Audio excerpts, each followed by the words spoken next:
બોલીએ ગુણપતિ મહારાજની જય, કૃષ્ણ કનૈયા લાલ કી જય, ભાગવત ભગવાનની જય. સ્કંદ પહેલો. સુખદેવજીના જન્મની કથા. સુખદેવ માતાના ગર્ભમાં 12 વર્ષ સુધી રહ્યા અને છેવટે વ્યાસજીએ બહુ પ્રાર્થના કરી. તેના ફળ સ્વરૂપ સુખદેવજી આ સૃષ્ટિમાં પ્રગટ થયા. જન્મતાની સાથે જ વનને રસ્તે ચાલવા માંડ્યો. સતત બ્રહ્માનંદમાં લીન રહેતા અને શ્રી કૃષ્ણની લીલાનું ગાન કરતા. પ્રભુની અવલૌકિક લીલાના રમતા સુખદેવજી આગળ ચાલે અને વ્યાસજી એમની પાછળ પાછળ જાય છે.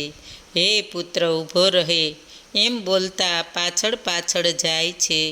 પરંતુ સુખદેવજી તો ગાઢ વનમાં ચાલ્યા ગયા અને વ્યાસજી પોતાના આશ્રમમાં પાછા ફર્યા.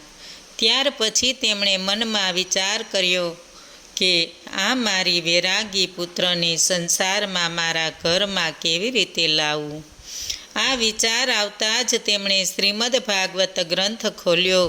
તેમાંથી 2 શ્લોક પસંદ કર્યા અને પોતાના શિષ્યોને એક કંઠસ્થ કરાવ્યા.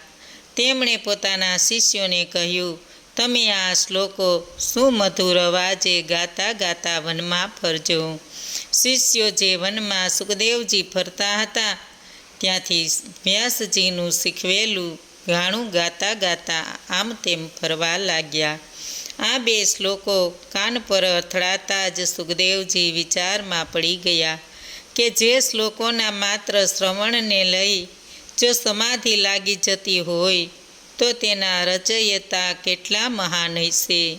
અને આ વિચાર આવતા વેત જ તેણે ભગવત શાસ્ત્ર સાંભળવાનું કુતૂહલ જાગ્યું. બાળ કૃષ્ણની લીલાનું કંથન કહેતા આ એ શ્લોકોએ સુખદેવજીના ચિત્તને ચકડોળે ચડાવી દીધું.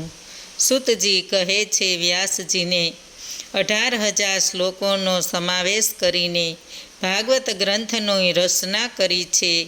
વ્યાસજીને મનમાં થયું કે મારું અવતાર કાર્ય હવે પૂરું થયું છે. મારા ભાગવતનો જે કોઈ આશ્રય લેશે તેને કળિયુગમાં ભય રહેશે નહીં. એકદા વ્યાસજીને મનમાં કોઈ એક ખૂણે ઉદ્ભવી આવ્યું કે મેં ગ્રંથ તો તૈયાર કરી દીધો, હવે એનો પ્રચાર કોણ કરશે? ભાગવતના ગ્રંથમાં મેં બધું જ સમાવી દીધું છે. પ્રેમ શાસ્ત્ર થયું છે. માયાની સાથે અને સંસારમાં રચ્યો પચ્યો રહેનાર કોઈ આ ગ્રંથનો પ્રચાર કરી શકે એમ નથી. જન્મથી જેને માયાનો રંગ ન લાગ્યો હોય તે જ આ ગ્રંથનો પ્રચાર કરી શકશે. ભાગવત ગ્રંથ તો પરમહંસોની અદ્ભુત અવલૌકિક સંહિતા છે. શ્રી કૃષ્ણ પરમહંસ છે. બહુ વિચાર કરતાં કરતાં વ્યાસજીને થયું કે આવી યોગ્યતા તો મારા પુત્રમાં છે. સુખદેવજીને તો રંભા પણ ચલાયમાન કરી શકી ન હતી.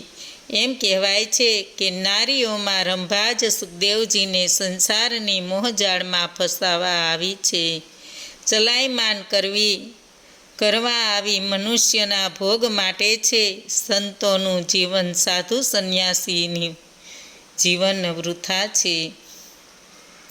સુખદેવજી કહે છે, દેવી સાંભળો, વિષય ભોગ ભોગવનારું જીવન વૃથા નથી. પણ રંભાએ સ્ત્રી દેહના વખાણ કરવા શરૂ કર્યા ત્યારે સુખદેવજીએ કહ્યું, સ્ત્રીનો દેહ આટલો બધો સુંદર હોય છે એ વાત મેં આજે તારી મોઢે સાંભળી.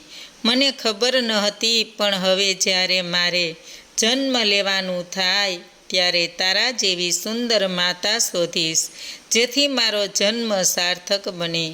સુખદેવજીની જન્મથી જ નિર્વિકાર છે એટલે તેમણે પિતાને ચોખ્ખે ચોખ્ખું કહી દીધું, તમે મારા પિતા નથી અને હું તમારો પુત્ર નથી. આવા સુખદેવજીના ઘેર કેમ આવે? સુખદેવજી જન્મથી સિદ્ધ યોગી છે. જન્મ પછી તપ કરવા માટે વનમાં માર્ગે વિચર્યા. સુખદેવજી હર હંમેશ બ્રહ્મમાં લીન રહે છે.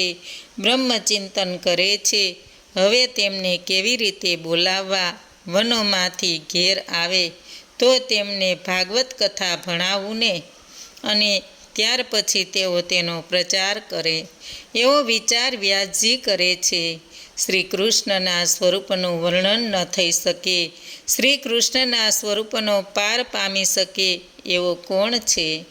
યોગીજનોના મનનો અનુભવ કોઈ વિરલા જ કરી શકે છે, કારણ તેનો પાર પામવા જતાં માણસનું મન વાણીની સાથે ત્યાંથી વમળ લઈ પાછું વળે છે.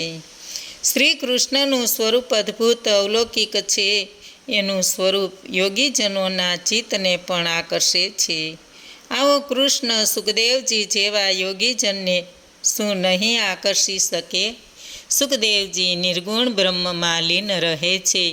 એમાંથી એમનું ચિત્ત હટાવવા અને સગુણ લીલા તરફ વાળવા માટે શ્રી કૃષ્ણની લીલાના શ્લોકો તેમને સંભળાવવા જોઈએ. આ શ્લોકોની અદ્ભુત અલૌકિક અસર બાબતની ખાતરી વ્યાસજીને થઈ ગઈ હતી.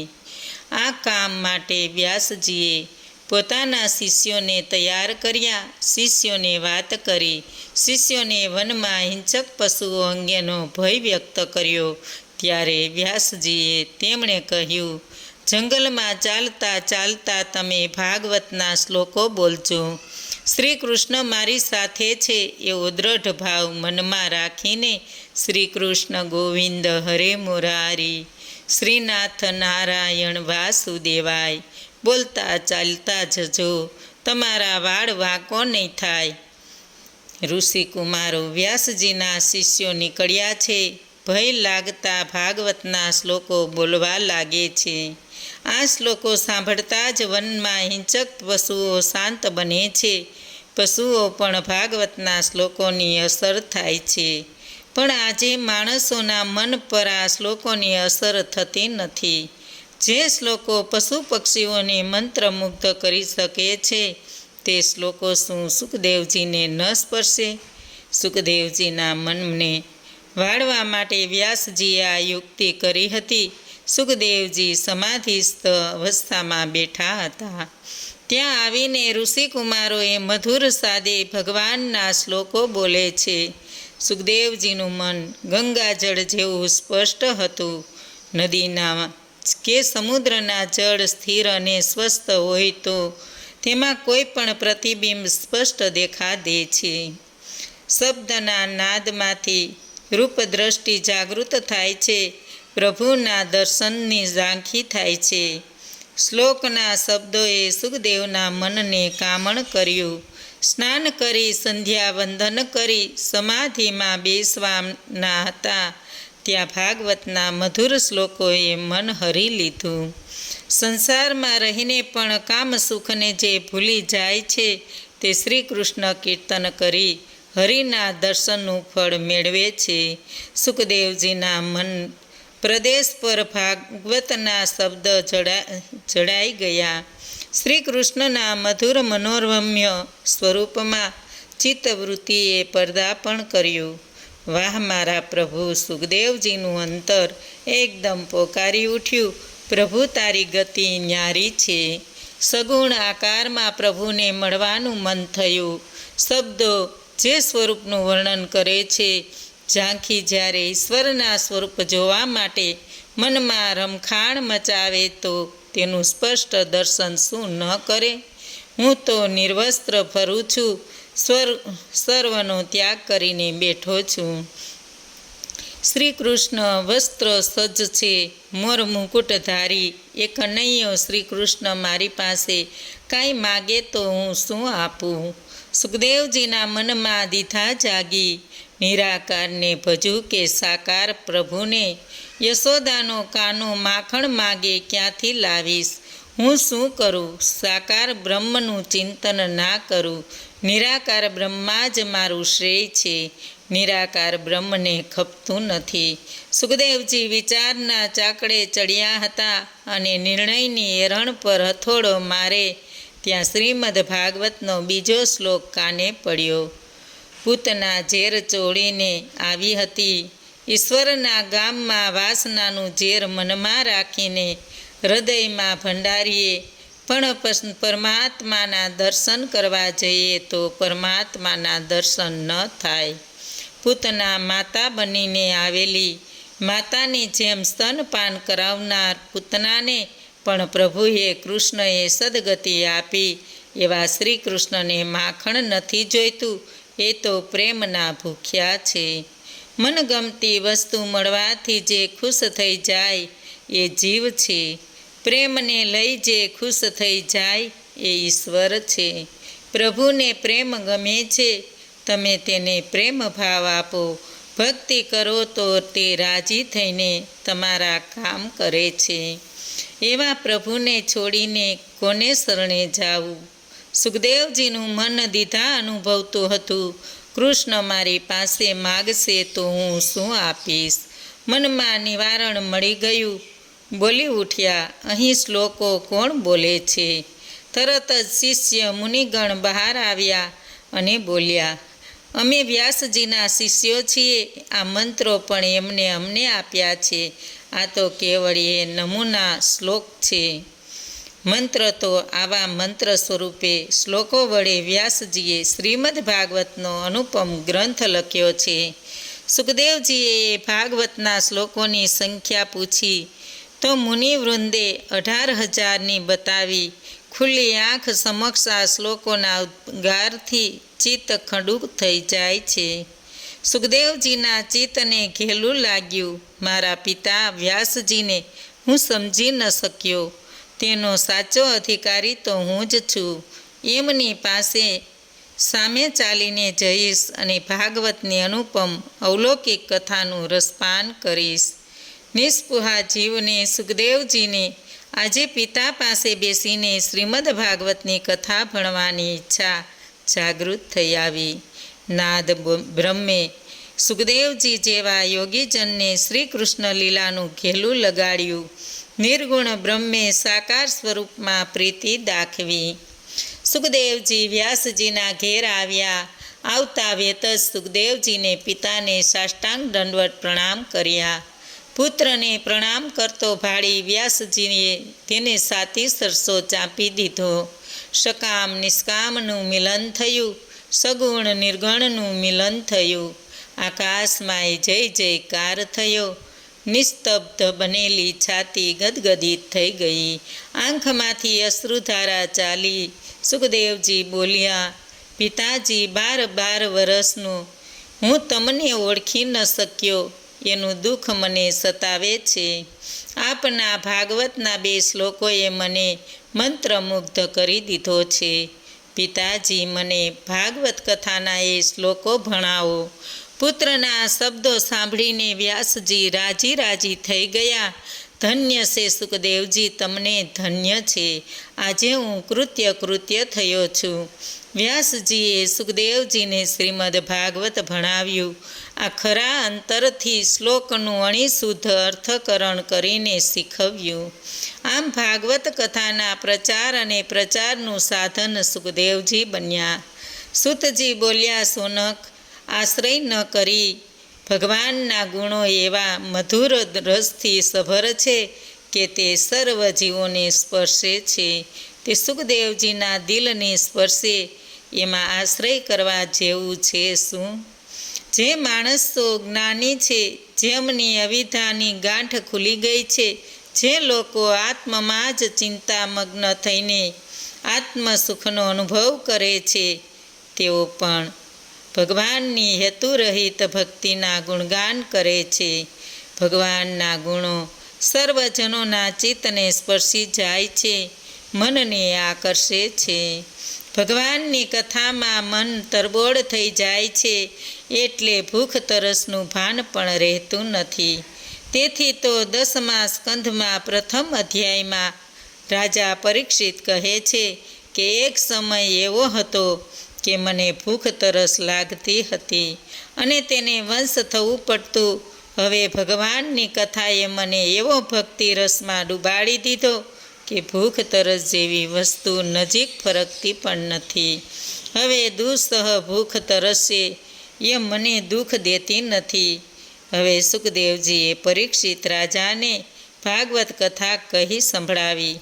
મારા ગુરુદેવે મને જે કથા કહી છે તે જ કથા હું તમને સંભળાવું છું, માટે તમે સાંભળો. શુદ્ધિ 5 પ્રકારની છે. એ કથાને પંચાધ્યાયી કહે છે. સુખદેવજી કથા કરે છે. ચિત્ત શુદ્ધિ, માતૃ શુદ્ધિ, વંશ શુદ્ધિ, અન્ન શુદ્ધિ, આત્મા શુદ્ધિ. આ 5 શુદ્ધિ દર્શનની આતુરતા જગાડે છે. આતુરતા જિજ્ઞાસા વિના જીવનમાં કોઈ કામ થતું નથી. તો ઈશ્વર દર્શનની વાત શી? રાજા પરીક્ષિતે આ 5 પ્રકારની શુદ્ધિ હસ્તગત કરી હતી. એ વસ્તુના નિદર્શન માટે આ કથા કહેવામાં આવી છે. રાજા પરીક્ષિત કથા સાંભળે છે, પણ મનને તૃપ્તિ થતી નથી. કથા રસમાં તરબોળ થાય તે ઉત્તમ શ્રોતા કહેવાય. ભૂખ તરસ પણ વચમાં આડો ન આવે તો કથા સાંભળી પ્રમાણ લેખાય. કથામાં મન મગ્ન થઈ જાય તો ભૂખ તરસ ભૂલી જવાય અને આત્મ સાક્ષાત્કાર થાય. આત્મ સાક્ષાત્કાર વૃત્તિ દેહ ધર્મના ભાનને ભૂલાવે છે. પાંડવો કૌરવોની લડાઈ પૂરી થઈ. અશ્વત્થામાએ વિચારી રાખ્યું કે હું કપટ કરીને પાંડવોને મારી નાખીશ. નિંદ્રાને વંશ થયા હશે તે સમયે હું તેમને હણી નાખીશ.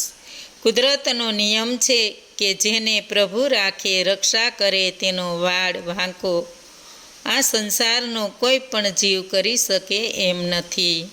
પ્રભુનું કરવું કે પ્રભુએ સૂતેલા પાંડવોને જગાડ્યા અને કહ્યું, તમે બધા મારી સાથે ચાલો, ગંગા કિનારે જવાનું છે.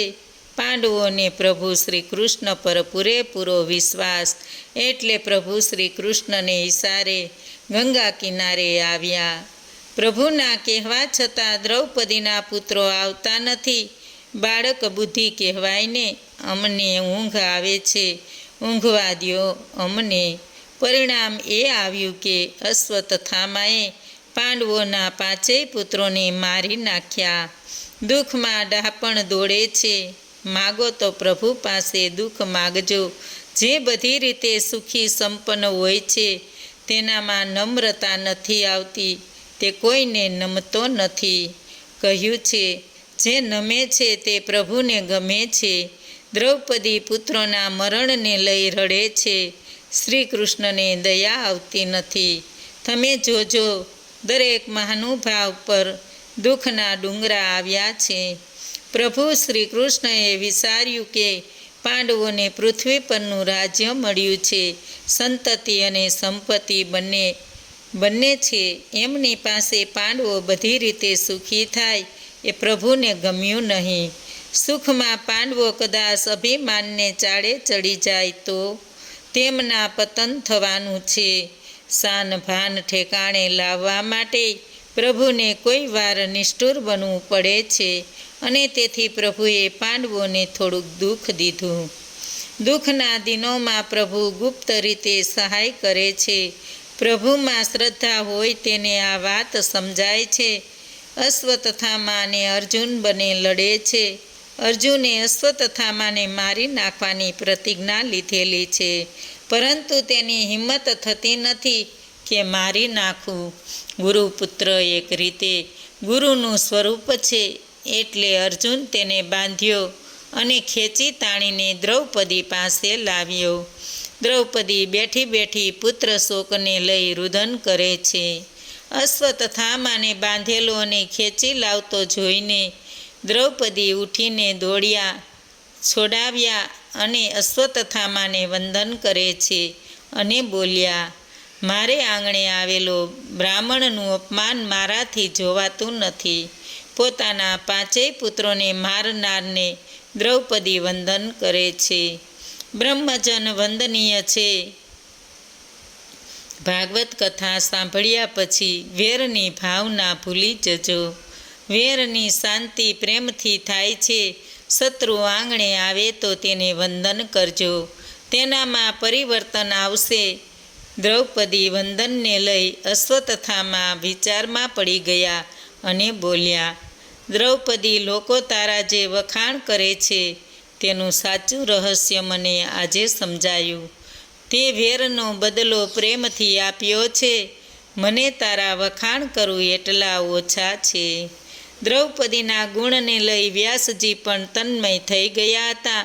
દ્રૌપદીને વામસ્ય માયા કહી સન્માની. દ્રૌપદી એકદમ હાફડા ફાફડા થઈને બોલી ઉઠ્યા, એને છોડી મૂકો. મારસોમાં આ ગુરુપુત્ર છે અને દ્રોણાચાર્ય જે વિદ્યા પોતાના પુત્રને ન શીખવી તે તમને આપી છે. બ્રાહ્મણ પરમાત્માનું દિવ્ય સ્વરૂપ છે, એને વંદન કરાય, મરાય નહીં. દ્રૌપદી એ દયાનું સ્વરૂપ છે અને જીવ સાથે પરણે નહીં તો શ્રી કૃષ્ણ તેના સારથી બને નહીં. અર્જુન પણ શ્રી કૃષ્ણ બેને બેઠા છે. જીવનમાં કાંઈ પણ કરવું હોય તો ધર્મને પૂછીને કરો. એમ કરશો તો કામ થશે, કામ પાર પડશે. અર્જુન જેવી પવિત્રતા વ્યક્તિને જ શ્રી કૃષ્ણ જેવા સારથી મળે છે. પૈસા માટે ધર્મનો ત્યાગ ન કરશો. ધર્મ માટે પૈસાનો ત્યાગ કરો તો ઈશ્વરને બહુ વાલા લાગશો. કોઈ નિશાસા મૂકે એવું કામ જીવનમાં કદી ના કરશો. દ્રૌપદીએ અશ્વત્થામાને બચાવ્યો અને અર્જુનને કહી દીધું, આને મારશો તો મારા પુત્રોને ફરી જીવતા થવાના નથી, પરંતુ અશ્વત્થામાને મારવાથી એની માતા ગૌતમીને મનમાં વ્યથા થશે. મારા તો પતિ છે, એની માતા વિધવા છે, એ એકમાત્ર પુત્રના સહારે જીવે છે. એ કહેશે હવે મારાથી જીવાય નહીં. દ્રૌપદી બોલી, ગૌતમી માતાનો એકમાત્ર સહારો એનો દીકરો મારાથી છીનવી ન લેવાય. તે રડે તે હું કેમ જોઈ શકું? કોઈના આશીર્વાદ ન લઈએ તો કાંઈ નહીં, પરંતુ કોઈનો નિશાસો ન લેવાય, તેમાં જ મનુષ્યનું કલ્યાણ છે. જાતે રડજો, પરંતુ બીજાને રડાવશો માં. ભીમ અર્જુનને કહે છે, આ બાળ હત્યા કરનાર પર દયા કાંઈ દાખવાય? તારી પ્રતિજ્ઞાનું શું? ક્યાં ગઈ તારી પ્રતિજ્ઞા? અર્જુન ઘડીકભર વિચારમાં પડી જાય છે. શ્રી કૃષ્ણએ આજ્ઞા કરી કે દ્રૌપદી જે કહે છે તે યોગ્ય અને યથાર્થ છે. ભીમસેન કહે છે, આતતાઈને મારવામાં કાંઈ પાપ નથી. અશ્વત્થામાં અપમાન કરો અને કાઢી મૂકો. શ્રી કૃષ્ણ વચન અનુસાર અર્જુને તલવાર વડે તેના માથા પરનો મણી કાપી લીધો. બ્રાહ્મણનું મુંડન કરવું એ એનું મોટામાં મોટું અપમાન છે. અશ્વત્થામાએ વિચાર કર્યો, પાંડવોએ મારું અપમાન કર્યું છે, મારા માથાનો મણી લઈ લીધો છે, મારું પરાક્રમ બતાવીશ.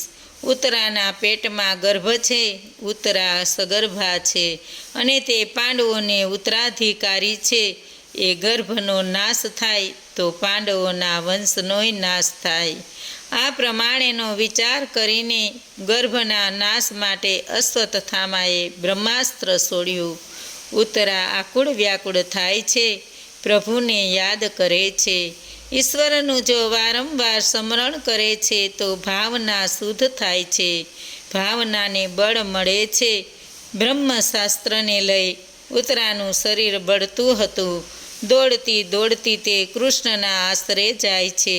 શ્રી કૃષ્ણ ઉત્તરાના ગર્ભમાં રહેલા પરીક્ષિતનું રક્ષણ કરે છે.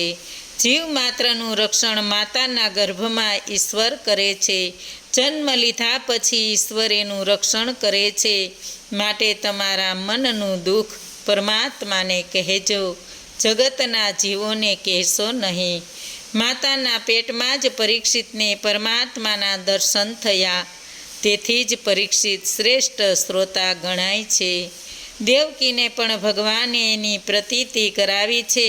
એના ગર્ભમાં પ્રભુ જાતે બેઠા છે. શ્રી કૃષ્ણએ સુદર્શન વડે બ્રહ્મશસ્ત્રનું છેદન કર્યું, પરીક્ષિતનું રક્ષણ કર્યું અને ત્યાર પછી ભગવાન શ્રી કૃષ્ણ દ્વારિકા જવાને તૈયાર થયા. જગતના દરેક વ્યવહારમાં ભક્તિ દેખાય તો તે પુષ્ટિ માર્ગીય ભક્તિ છે. શ્રી કૃષ્ણ દ્વારિકા જવાને તૈયાર થયા. માતા કુંતાનું હૃદય ભરાઈ આવ્યું. મનમાં થયું કે શ્રી કૃષ્ણને બસ જોતી જ રહું. જે રસ્તે થઈને ભગવાન શ્રી કૃષ્ણનો રથ જવાનો હતો તે માર્ગમાં કુંતા આવી હાથ જોડીને ઊભા છે. રથને અટકાવી શ્રી કૃષ્ણ બોલ્યા, ફઈબા, રસ્તાની વચમાં કેમ ઊભા છો? રસ્તામાંથી ઉતરી કુંતાને પગે પડ્યા છે. બોલો કૃષ્ણ કનૈયા લાલ કી જય. ભાગવત ભગવાનની જય. આજનું ભાવપુષ્પ શ્રી કૃષ્ણ અર્પણમ.